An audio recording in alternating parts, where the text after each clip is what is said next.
আসসালামু আলাইকুম, স্বাগতম বিবিসি সংবাদে। আমি মোহাম্মদ রাকিব। আজকের সব আন্তর্জাতিক খবর নিয়ে হাজির হয়েছি। শুরুতেই জানিয়ে দিব সংবাদ শিরোনাম, তারপর বিস্তারিত। ইরানের কারণে শুধু যুদ্ধের জন্যই 1,60,000 কোটির বাজেট বাড়াতে হচ্ছে ইসরায়েলকে। শত্রুর গোপন আস্তানা খুঁজে দিতে মুসলিম দেশগুলোর সহায়তা চাইল ইরান। ইরান যুদ্ধের প্রথম খসড়া প্রস্তাবে জাতিসংঘে ভোট। যুক্তরাষ্ট্র ও ইসরায়েলি ব্যাংকগুলোতে হামলার ঘোষণা তেহরানের। যুদ্ধের ক্ষতি পুষিয়ে নিতে হরমুজ প্রণালীর জাহাজে কর বসাতে পারে ইরান। আসসালামু আলাইকুম, স্বাগতম জানাচ্ছি বিবিসি সংবাদে। আমি মোহাম্মদ রাকিব। এতক্ষণ শুনছিলেন সংবাদ শিরোনাম, এবার বিস্তারিত পর।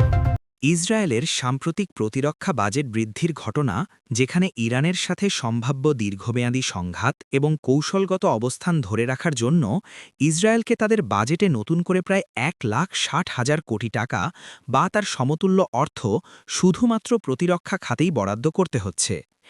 আপনারা হয়তো অনেকেই জানেন যে আধুনিক যুগের এই ধরনের ভূরাজনৈতিক দ্বন্দ্বগুলোতে শুধুমাত্র সেনা মোতায়েন বা প্রচলিত অস্ত্রশস্ত্রের উপর নির্ভর করা হয় না, বরং এখানে সবচেয়ে বড় ভূমিকা পালন করে অত্যাধুনিক প্রযুক্তি, মিসাইল ডিফেন্স সিস্টেম এবং সাইবার নিরাপত্তা, যার রক্ষণাবেক্ষণ ব্যয় সাধারণ মানুষের কল্পনারও বাইরে। ইসরায়েলের বিশ্ববিখ্যাত আয়রন ডোম বা ডেভিড স্লিংয়ের মতো আকাশ প্রতিরক্ষা ব্যবস্থাগুলো ২৪ ঘণ্টা সক্রিয় রাখতে প্রতিদিন যে বিপুল পরিমাণ অর্থের প্রয়োজন হয়, তা ইসরায়েলের মতো একটি উন্নত অর্থনীতির দেশের জন্য বর্তমানে বিশাল চাপের কারণ হয়ে দাঁড়িয়েছে। এই বিশাল অঙ্কের অর্থ যখন প্রতিরক্ষা খাতে চলে যায়, তখন স্বাভাবিকভাবেই দেশের অন্যান্য গুরুত্বপূর্ণ খাত যেমন শিক্ষা, স্বাস্থ্য, অবকাঠামো উন্নয়ন এবং জনকল্যাণমূলক প্রকল্পগুলো থেকে বাজেট কাটছাঁট করতে হয়, যার ফলে সাধারণ জনগণের ওপর পরোক্ষভাবে অর্থনৈতিক চাপ, মূল্যস্ফীতি এবং করের বোঝা বৃদ্ধি পাওয়ার এক প্রবল আশঙ্কা তৈরি হয়। অর্থনীতিবিদরা মনে করছেন যে এই বিপুল পরিমাণ ঘাটতি মেটাতে ইসরায়েলকে হয়তো আন্তর্জাতিক ঋণদাতাদের দ্বারস্থ হতে হবে, অথবা তাদের অভ্যন্তরীণ অর্থনীতিতে বড় ধরনের সংস্কার আনতে হবে, যা দেশটির সাধারণ মানুষের জীবনযাত্রার মানকে ব্যাপকভাবে প্রভাবিত করতে পারে। বন্ধুরা, আপনারা কি কখনো ভেবে দেখেছেন যে বিশ্বের বড় বড় দেশগুলো যদি এই ট্রিলিয়ন ট্রিলিয়ন ডলার শুধু প্রতিরক্ষা বা সংঘাতের পেছনে ব্যয় না করে মানব কল্যাণ, দারিদ্র্য দূরীকরণ বা জলবায়ু পরিবর্তন রোধে ব্যয় করত, তবে আমাদের এই পৃথিবীটা কতটা সুন্দর হতে পারত? আপনাদের মূল্যবান মতামত অবশ্যই কমেন্ট বক্সে জানাবেন, কারণ আপনাদের প্রতিটি বিশ্লেষণধর্মী মন্তব্য আমাদের আরও গভীরভাবে ভাবতে সাহায্য করে এবং আলোচনার নতুন দিক উন্মোচন করে। যাই হোক, এই বিপুল বাজেটের কারণে ইসরায়েলের প্রযুক্তি খাত এবং স্টার্টআপ ইকোসিস্টেমও কিছুটা হলেও থমকে দাঁড়ানোর ঝুঁকিতে রয়েছে। কূটনৈতিক এবং আঞ্চলিক জোট গঠনের এক চাঞ্চল্যকর খবরে, যেখানে দেখা যাচ্ছে যে নিজেদের কৌশলগত অবস্থান আরও মজবুত করতে এবং প্রতিপক্ষের সম্ভাব্য গোপন কৌশলগুলো সম্পর্কে আগাম তথ্য পেতে ইরান এখন সরাসরি মুসলিম অধ্যুষিত প্রতিবেশী এবং মিত্র দেশগুলোর কাছে গোয়েন্দা সহায়তা বা ইন্টেলিজেন্স শেয়ারিংয়ের আহ্বান জানিয়েছে।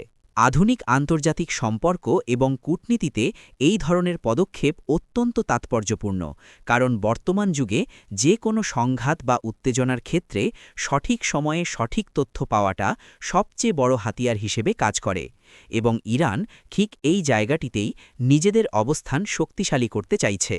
আপনারা যদি এই ভিডিওটি এতক্ষণ দেখে থাকেন এবং আমাদের বিশ্লেষণ আপনাদের ভালো লেগে থাকে, তবে অবশ্যই ভিডিওটিতে একটি লাইক দিয়ে আমাদের উৎসাহিত করবেন, কারণ আপনাদের একটি লাইক আমাদের এই ধরনের তথ্যবহুল এবং নিরপেক্ষ সংবাদ আরও বেশি করে আপনাদের সামনে নিয়ে আসতে অনুপ্রাণিত করে।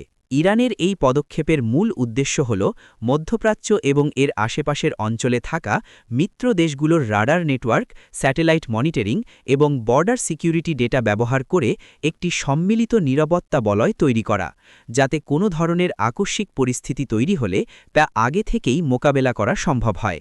বিশ্লেষকরা মনে করছেন যে ইরান এই আহ্বানের মাধ্যমে মূলত অর্গানাইজেশন অফ ইসলামিক কোঅপারেশন বা ওআইসি-ভুক্ত দেশগুলোর মধ্যে একটি ঐক্যবদ্ধ প্ল্যাটফর্ম তৈরি করার চেষ্টা করছে, যা শুধুমাত্র সামরিক বা গোয়েন্দা তথ্য আদান-প্রদান নয়, বরং রাজনৈতিক এবং অর্থনৈতিক ক্ষেত্রেও একটি শক্তিশালী জোট হিসাবে আত্মপ্রকাশ করতে পারে। তবে এই ধরনের গোয়েন্দা সহায়তা চাওয়াটা আন্তর্জাতিক কূটনীতিতে বেশ জটিল একটি বিষয়, কারণ অনেক মুসলিম দেশই আবার পশ্চিমা বিশ্বের সাথে শক্তিশালী অর্থনৈতিক এবং বাণিজ্যিক সম্পর্কে যুক্ত রয়েছে। তাই তারা প্রকাশ্যে কোনো একটি নির্দিষ্ট পক্ষ নিতে কতটা আগ্রহী হবে তা নিয়ে আন্তর্জাতিক রাজনৈতিক অঙ্গনে ব্যাপক জল্পনা-কল্পনা চলছে।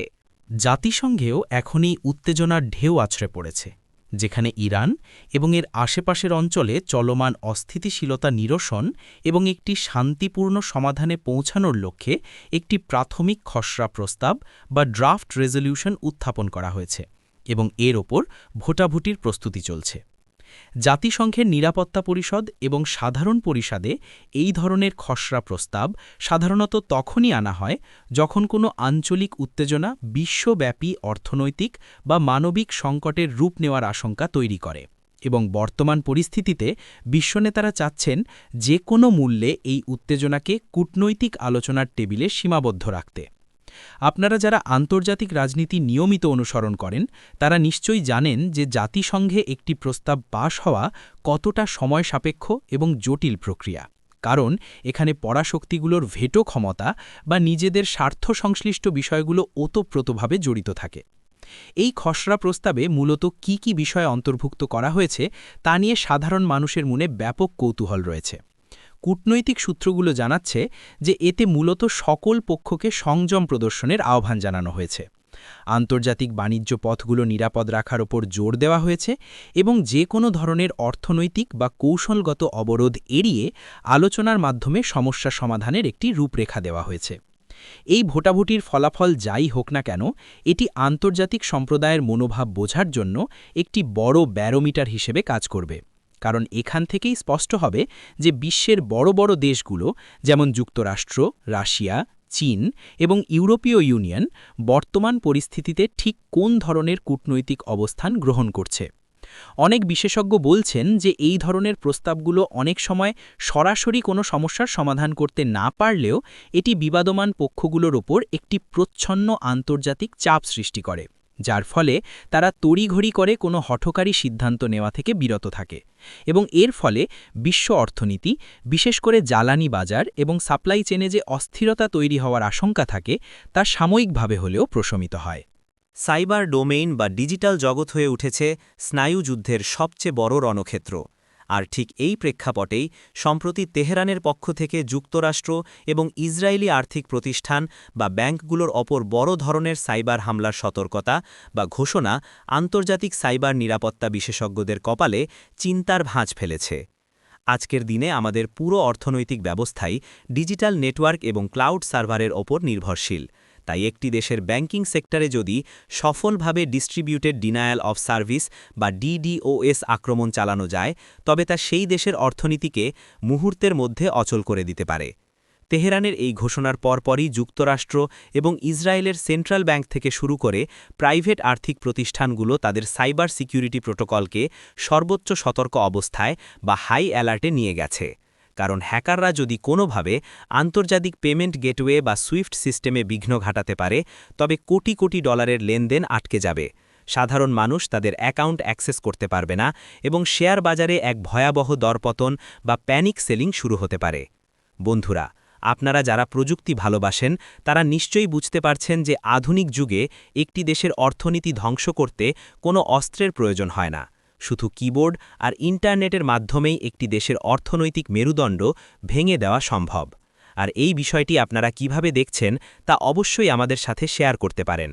এই ধরনের সাইবার হুমকির কারণে এখন ব্যাংকগুলোকে তাদের আইটি ইনফ্রাস্ট্রাকচার বা তথ্য প্রযুক্তি অবকাঠামো সুরক্ষায় বিলিয়ন বিলিয়ন ডলার নতুন করে বিনিয়োগ করতে হচ্ছে, অ্যান্টি ম্যালওয়্যার সিস্টেম আপডেট করতে হচ্ছে এবং এথিক্যাল হ্যাকারদের নিয়োগ দিয়ে নিজেদের সিস্টেমের দুর্বলতাগুলো বা লুপহোলগুলো খুঁজে বের করে তা ফিক্স করার কাজ দিনরাত চালিয়ে যেতে হচ্ছে। এই ডিজিটাল সংঘাত বা সাইবার ওয়ারফেয়ার শুধুমাত্র নির্দিষ্ট দুটি দেশের মধ্যেই সীমাবদ্ধ থাকে না। হরমুজ প্রণালীতে বাণিজ্যিক জাহাজগুলোর ওপর ইরানের সম্ভাব্য ট্রানজিট ফি বা কর বসানোর পরিকল্পনা, যা মূলত তাদের বর্তমান অর্থনৈতিক ক্ষতি পুষিয়ে নেওয়ার একটি সুদূর প্রসারী কৌশল হিসাবে দেখা হচ্ছে। ভৌগোলিক অবস্থানের দিক থেকে হরমুজ প্রণালী বিশ্বের সবচেয়ে সংবেদনশীল একটি জলপথ, কারণ প্রতিদিন বিশ্বের মোট উৎপাদিত তেলের প্রায় ২০ থেকে ৩০% এই সরু জলপথ দিয়েই সুপার ট্যাঙ্কারগুলোর মাধ্যমে এশিয়া, ইউরোপ এবং আমেরিকার বিভিন্ন দেশে পৌঁছায়। ইরান যদি সত্যি সত্যি এই প্রণালী ব্যবহারকারী বাণিজ্যিক জাহাজগুলোর ওপর কোনো ধরনের শুল্ক, কর বা টোল আরোপ করে, তবে গ্লোবাল সাপ্লাই চেইন বা বিশ্ব সরবরাহ ব্যবস্থায় এক বিশাল ধাক্কা লাগবে। কারণ জাহাজ কোম্পানিগুলোর পরিবহন খরচ বা লজিস্টিক কস্ট তাৎক্ষণিকভাবে বহুগুণ বেড়ে যাবে। এর সরাসরি প্রভাব পড়বে আন্তর্জাতিক বাজারে অপরিশোধিত তেলের দামের ওপর, আর তেলের দাম বাড়া মানেই হল পরিবহন খরচ বাড়া, যার ফলে নিত্য প্রয়োজনীয় জিনিসপত্র থেকে শুরু করে খাবার-দাবার, ওষুধ এবং শিল্পের কাঁচামাল সবকিছুর দাম বেড়ে গিয়ে বিশ্বব্যাপী এক ভয়াবহ মূল্যস্ফীতি বা ইনফ্লেশন দেখা দিতে পারে, যার ভুক্তভোগী হবে আপনার আমার মতো সাধারণ মানুষ।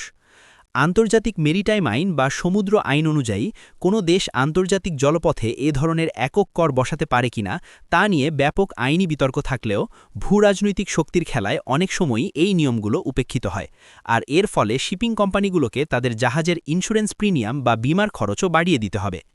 আপনারা যারা আমাদের চ্যানেলটি এখনও সাবস্ক্রাইব করেননি, তারা এখনই সাবস্ক্রাইব করে বেল আইকনটি চেপে দিন, যাতে আন্তর্জাতিক অর্থনীতি এবং ভূরাজনীতির এমন গুরুত্বপূর্ণ এবং বিশ্লেষণমূলক খবরগুলো আপনাদের কখনোই মিস না হয়।